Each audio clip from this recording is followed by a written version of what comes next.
নাবালিকাকে ধর্ষণ করে খুনের অভিযোগ, পুকুর থেকে দেহ উদ্ধার। ঘটনায় ব্যাপক উত্তেজনা দক্ষিণ চব্বিশ পরগনার বারুইপুরের ধপধপি 2 পঞ্চায়েত এলাকায়। স্থানীয় সূত্রে খবর, শনিবার বিকেল 4টে থেকে নিখোঁজ ছিল ওই নাবালিকা। পরিবারের দাবি, খাবার কেনার নাম করে বেরিয়েছিল। দীর্ঘ খোঁজাখুঁজির পর রবিবার সকালে বাড়ি থেকে বেশ কিছুটা দূরে এক পুকুর থেকে দেহ উদ্ধার হয়। পরিবারের অভিযোগ, 4 জন ব্যক্তি তাকে অপহরণ করে নিয়ে গিয়েছিল এবং পরে ধর্ষণ করে খুন করেছে। এর জেরে রবিবার সকাল থেকে উত্তপ্ত হয় এলাকা।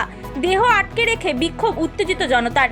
এর মধ্যেই স্থানীয় এক যুবককে পিটিয়ে খুন করার অভিযোগ উঠেছে। স্থানীয় বাসিন্দাদের একাংশের অভিযোগ, নাবালিকাকে অভিযুক্তদের সঙ্গে ঘুরতে দেখা গিয়েছিল। নিহত যুবকও সন্দেহভাজন বলে দাবি করেছেন কেউ কেউ। খবর পেয়ে ঘটনাস্থলে পৌঁছায় পুলিশ। মোতায়েন করা হয় বিশাল পুলিশ বাহিনী। পুলিশকে লক্ষ্য করে ঢিল ছোড়ার অভিযোগও উঠেছে। ঘটনার প্রতিবাদে ও অভিযুক্তদের শাস্তির দাবিতে দেহ ঘিরে রেখে বিক্ষোভ দেখান স্থানীয় বাসিন্দারা। পথ অবরোধও করেন। ও বাড়ি যাচ্ছিল, যে থেকে 4 জন দুষ্কৃতী কীভাবে তুলে নিয়ে যায় কেউ বুঝতে পারেনি কখন তুলে নিয়ে গেছে বা গিফটটা কিনে। আমরা জাস্ট সিসিটিভি করে এটুকু দেখেছি ওটা গিফট কিনে নিয়ে যাচ্ছে। তারপর কী হয়েছে আর খবর পাইনি আমরা। সারা ধরে খোঁজ খবর চলেছে, থানায় জিডি করা হয়েছে, পুলিশের কাছে রিকোয়েস্ট করা হয়েছে, কিন্তু কোনো পুলিশ আসেনি। একবার শুনলাম ক্যাম্পে পুলিশ সাহায্য করেছিল 2 জন মাত্র, তারপর তো তারা ফিরে পাওয়া যায়নি।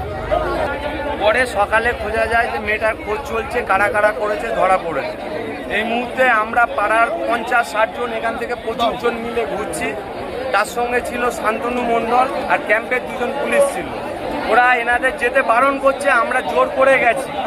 জোর করে গিয়ে সেই বাধার মধ্যিখানে যেখানে গিয়ে মেয়েটার লাশ উদ্ধার করা হয়েছে। ওটা বাড়ি থেকে কত দূরে?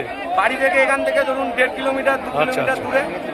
সেখানে গিয়ে আমরা যে এদিকে লাশ বার করছি, সঙ্গে সঙ্গে যে আসল আসামি তাকে শান্তনু মণ্ডল, আমাদের জেনারেল সেক্রেটারি হয়েছে বারুইপুর পশ্চিম 3 নম্বর মণ্ডলের, পুরো ওদের মদতে, ওর মদতে পুরো আমাদের যে আসামি তাকে যে আমরা কিছু জিজ্ঞেস করব তাকে পার করব। অভিযুক্তদের রেয়াত করা হবে না বলে আশ্বাস দিয়েছেন আইজি প্রেসিডেন্ট রেঞ্জের কঙ্কন প্রসাদ বারুই। আসলে এখানে একটা ঘটনা ঘটেছে, আমরা পুরো ব্যাপারটা খতিয়ে দেখছি। যে ইনসিডেন্ট হয়েছে আমরা আশা করছি, কথা দিচ্ছি যে এটা যাতে সাজা হয় সেটার দিকে আমরা নিয়ে যাব এবং নেক্সট যা যা কাজ আছে আমরা আমাদের তরফ থেকে যতটা করার আমরা নিশ্চয়ই করব। ইনভেস্টিগেশন আমরা দেখে নিচ্ছি, পরে বলে নিচ্ছি, রেড চলছে, আমরা সবাইকেই ধরবো যারা যারা এই কেসে ইনভলভ আছে। আচ্ছা, পুলিশ নিহত নাবালিকার বাবার সঙ্গে ফোনে কথা বলেছেন মুখ্যমন্ত্রী শুভেন্দু অধিকারী। মঙ্গলবার তাকে ভবানী ভবনে যেতে বলেছেন। আশ্বাস দিয়েছেন তার সব কথা শুনবেন তিনি। দক্ষিণ চব্বিশ পরগনার বারুইপুর থেকে শশাঙ্ক মণ্ডলের রিপোর্ট, হিন্দুস্তান নিউজ পয়েন্ট।